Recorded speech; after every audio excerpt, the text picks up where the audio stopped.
Более 30 оригинальных работ, различные техники и направления, детализированные сюжеты и яркие образы. В Нотно-музыкальной библиотеке открылась выставка «Ардзашт». 9 молодых остинских художниц факультета искусств СОГУ подготовили особенную экспозицию. Целью данного проекта является маленького, но очень, я думаю, теплого и важного проекта является идея объединения нашего очень большого количества народов, населяющих нашу республику, показать, лишний раз подчеркнуть наше гостеприимство, нашу толерантность, нашу такой вот объединяющий центр, который символизирует мир, добро, созидание на Кавказе.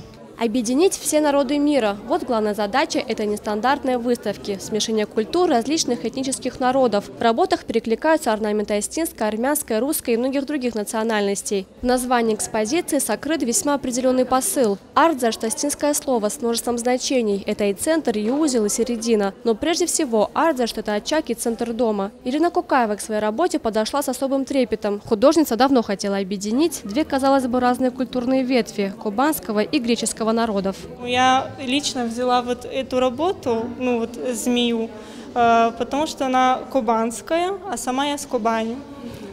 И это мне очень близко, и поэтому я решила взять вот эту тему.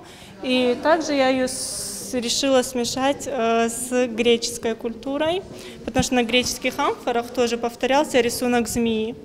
И вот так у меня родилась эта идея, я ее подсветила. Направления самые разные – декоративно-прикладное искусство, вышивка, стекло, керамика, роспись бутылок и плетение. А в центре зала современная интерпретация традиционного очага. Именно он хранит тайну, кладезь традиций и обычаев некогда великого народа.